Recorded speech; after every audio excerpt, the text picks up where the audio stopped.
Hello, my name is Wendy Schuckert. I'm the editor-in-chief of ITProToday.com and DataCenterKnowledge.com, and I'm here with you live from Data Center World 2024 in Washington, D.C.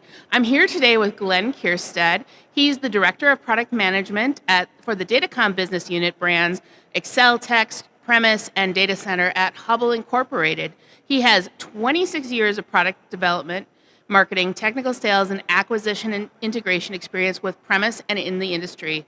He started with the company as an intern through Eastern Connecticut State University, and day to day, Glenn is responsible for product development, business strategy, and roadmaps, guiding his team in monitoring operational processes to maintain productivity and evaluating the optimal performance and disciplines that can integrate across the business platform and units. Welcome, Glenn. Thank you so much for joining us here at the news desk. Thank you. Thank you. How's your conference been so far? It's been good. It's been good. We've had a lot of great people come through the booth, a lot of good questions, asking us about our products and asking us about the infrastructure that we provide and how, our companies integrate as well, too, and how we can get different solutions together throughout. So I'm sure that you've got your finger on the pulse with talking to the attendees of the data center world and also attending sessions. But what are the trends that you're seeing in data center infrastructure?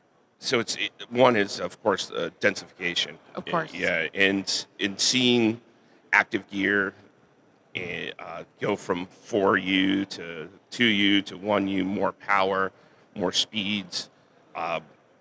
And with that, with more power in the space too, we're looking at how do we provide that. So, going from a single phase PDU in the back to a 3-phase in the back, looking at higher density fiber count going in, more cable management to manage that, to have airflow go through, making sure that the equipment runs more efficiently, and making sure that the path there for the airflow is open. It's all about the air. It is. I love getting into air discussions with DCOs. Let's talk a little bit about power. Can you talk about some of the current methods that are providing power to the white space from the gray space, like the power panel? Sure. So, the normal busways that are going across the top, right? So you have the busways that are feeding the PDUs, and now you're looking at the 200 amp services that are coming down into a 60 amp, but now with the active gear being more demanding of more power, we're starting to see higher power coming in. So more looking for 100 amps going in. Mm-hmm. What are the other pieces and parts that are kind of going into that? So it's also could be direct as well. So you could be,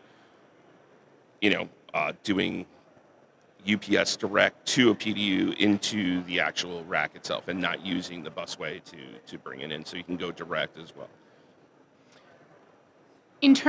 One of the trends that I've been hearing a lot on here at the conference is about the concern that we are growing more power needs for generative AI and what are some of the emerging applications that you're seeing that definitely need more power and more things that our readers should be thinking about going forward? So with AI, there's so much more demand. There's so much more data points. So there's more computing. So that's going on right now with Meta having social media and having billions of points that they have to access at milliseconds. Mm-hmm. You also have your ChatGPT through Google doing the same exact thing.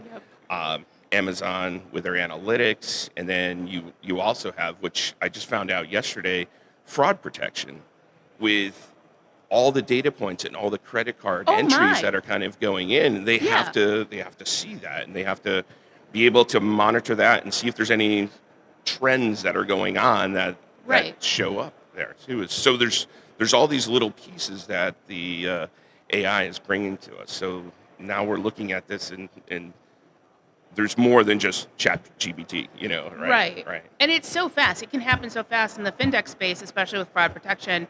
I, for instance, personally had bought very expensive concert tickets, and almost instantly my phone texted me and said, or my financial institution texted me and said, "Did you buy this?" And it was like, I felt a little insulted. I'm like, I go to rock concerts. Yeah, yeah. But that was, you're right. I looked into it and it Yeah. was AI, and I can't imagine how quickly they moved on that and how Right. fast. I mean, it felt like it was a matter of moments. So the Yeah. computational power that the needed at the DC has got to be just exponential. Yes, yeah, and now you have, again, you're going back to faster speeds, higher density in Right. fiber, so it's taking over, and this is just the beginning that we're Right. seeing that right now. So what is it going to be 2 years from now? I can't even think like about 10 years from now when, Right. AI is driving buses or something. Um, how many points of data we'll have for that? Can you talk to me a little bit about increasing the power in a data center? What's the most effective way we can get there? Um, I think we're going to be looking at bringing the data centers closer to the power plants, right? Okay. Or bringing in more sustainable energy. So we're going to start seeing more wind, more solar, maybe geo. Maybe there's using the environment as well to cool things off, so you Hmm. can keep your energy efficiency there. So I see a lot more of that happening. Free cooling does seem to be like Yeah. a opportunity for especially some of the more northern data centers to be taking advantage of. Absolutely. Yeah. The other thing that I saw a couple months ago when talking to a data center that was in Arizona, Hmm. I'm sorry, in Nevada, Yeah, they were saying that the temperatures in Las Vegas at night get are really very cold. cold. Yes. So they pull in the ambient air from outside to cool things off. The day they don't use it as much, and then in the wintertime, it's a little different. They start using it then as well. Well, and of course, the evaporative rate Yeah, in a place like Nevada is going to be yeah, like insane. yeah.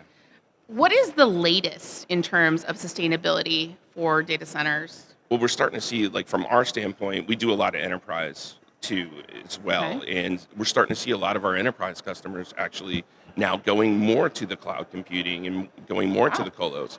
And I think it's the cost structure now that it's more cost efficient for them to go in there, and the scalability is there as well too. So they can have somebody else manage their pieces and have the racks to be able to add on when they need to.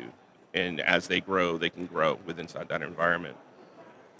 We're almost out of time, but before I let you go, I want to talk a little bit about fiber count. What is the need for fiber count, high fiber count, and talk to me a little bit about densification. So with the fiber count now too, we're going from 10 gig to 40 gig to 100 gig to 400 gig, and this back to the AI, Right. the processing speeds. So you can't do it with the old fiber connectors because it's again densification, right? We're Right. trying to be in these cabinets, and it's more of a real estate play. You're Yeah. the high rise, right? Right. So we got to densify on it. So we're starting to see a lot of the fiber connectors now getting smaller and smaller. So rack stays the same, but now we're getting 2 to 4 times as many connectors within inside the same footprint. Allowing them to do the same kind of speeds or higher speeds to be able to take care of it. So again, power, everything going smaller. Same thing with fiber too. So higher fiber counts because we're going smaller and on connector form factor. I love to see it. I love to see all the change, especially in the same footprint as we get better and faster and stronger and bigger. It's an incredible time to be Yeah. part of the data center industry. Glenn Kierstead, Director of Product Management for the Datacom business at Hubbell. Thank you so much for joining us here Thank you. today. And thank you. And we're coming to you live from Data Center World 2024. And thank you for joining us. Thanks a lot.